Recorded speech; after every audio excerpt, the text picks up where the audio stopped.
ఏదో అడగపోయావమ్మా. నిన్న ముంబై ఎక్స్పీరియన్స్ ఎలా ఉన్నింది అండ్ అదరగొట్టేశారు హిందీ స్పీచ్. మొదటి ప్రమోషన్ ముంబైతో మొదలుపెట్టారు అండ్ అక్కడ రెస్పాన్స్ ఎలా ఉన్నింది? ఇప్పుడు నేను ఒకటే చెప్తున్నానండి సినిమా గురించి. ఈ సినిమా భారతదేశ ఆత్మ, ఈ సినిమా భారతదేశ పరమాత్మ, ఈ సినిమా ఈ దేశ ధర్మం, ఈ సినిమా ఈ దేశ ధైర్యం. ఇలాంటి ఒక అద్భుతమైన వేదిక మీదే, ఫౌండేషన్ మీదే ఈ సినిమా చేయడం జరిగింది. అంటే ప్రపంచ దేశాల్లో మీరు ఎక్కడికి వెళ్ళినా సరే మీకు ఒక మతం కనిపిస్తుంది, కానీ ఈ దేశంలో మాత్రమే ఒక ధర్మం కనిపిస్తుంది, సనాతన హైందవ ధర్మం. ఆ ధర్మాన్ని బేస్ చేసుకొని వెళ్ళేదే ఈ సినిమా.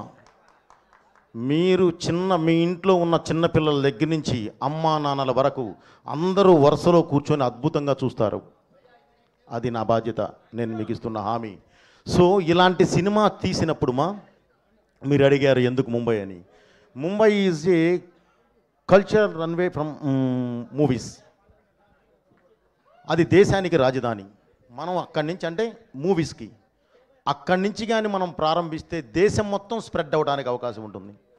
దేశం మొత్తం ఈ సినిమా చూడాలి అన్న కలతోనే ముందు పబ్లిసిటీ స్టార్ట్ చేసి అక్కడికి వెళ్ళి మనం పబ్లిసిటీ స్టార్ట్ చేసాం.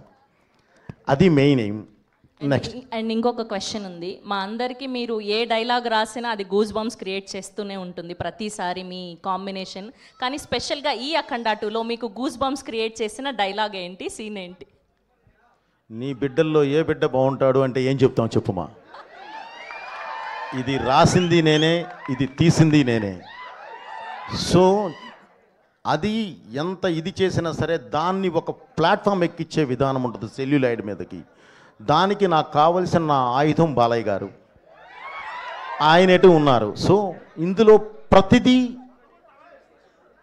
ప్రతిదీ మన కల్చర్కి మన ట్రెడిషన్కి లాకులో ఉంటుందమ్మా.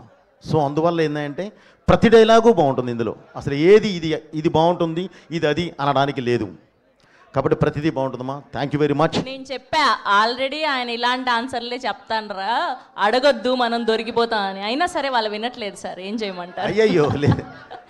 Okay, yes. సో ఇప్పుడు టీం అందరి మాటల్లో మీడియా ద్వారా Q&A సెషన్ జరగబోతుంది. So are you guys ready? Okay, so director గారిని, మా ఇద్దరు ప్రొడ్యూసర్స్ని అండ్ అలానే రాజ్ గారిని వేదిక మీద ఉండవలసిందిగా రిక్వెస్ట్ చేస్తున్నాం. And please everyone to be seated. Ram గారిని, గోపి గారిని అండ్ రాజ్ గారిని please stay back here. And Boyapati